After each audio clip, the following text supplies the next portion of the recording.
Sementara itu, saudara, harga beras di Pasar Aceh mengalami kenaikan harga sejak 2 pekan terakhir.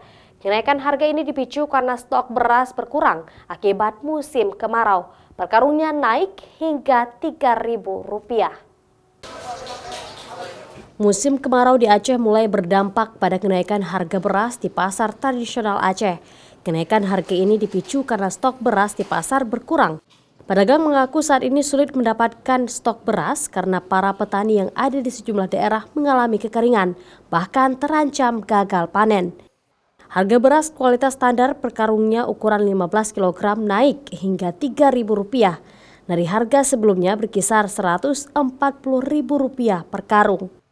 Begitu juga dengan harga beras kualitas premium juga mengalami kenaikan, yaitu harga Rp150.000 per karung ukuran 15 kg kini naik menjadi Rp155.000 per karungnya. Seperti Amar, pedagang di Pasar Aceh mengaku sejak 2 bulan terakhir daya beli masyarakat menurun. Selain karena faktor harga beras naik akibat musim kemarau, tetapi juga karena faktor tahun baru sehingga sejumlah bahan sembako juga mengalami kenaikan harga. Kalau untuk sekarang lagi naik, nggak melunjak sekali naiknya, cuman untuk harga pasar sebelumnya agak berbeda sedikit. Berapa, Bang? Bisa kita bilang naik sekitaran Rp3.000. Biasanya dalam sehari Amar mampu menjual 100 karung beras. Namun sejak harga beras naik, persentase penjualannya menurun.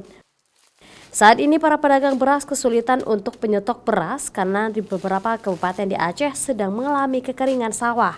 Sehingga mereka harus mencari stok beras dari daerah yang tengah panen, namun harga belinya sedikit lebih tinggi. Nova Mistayanti, Kompas TV, Banda Aceh.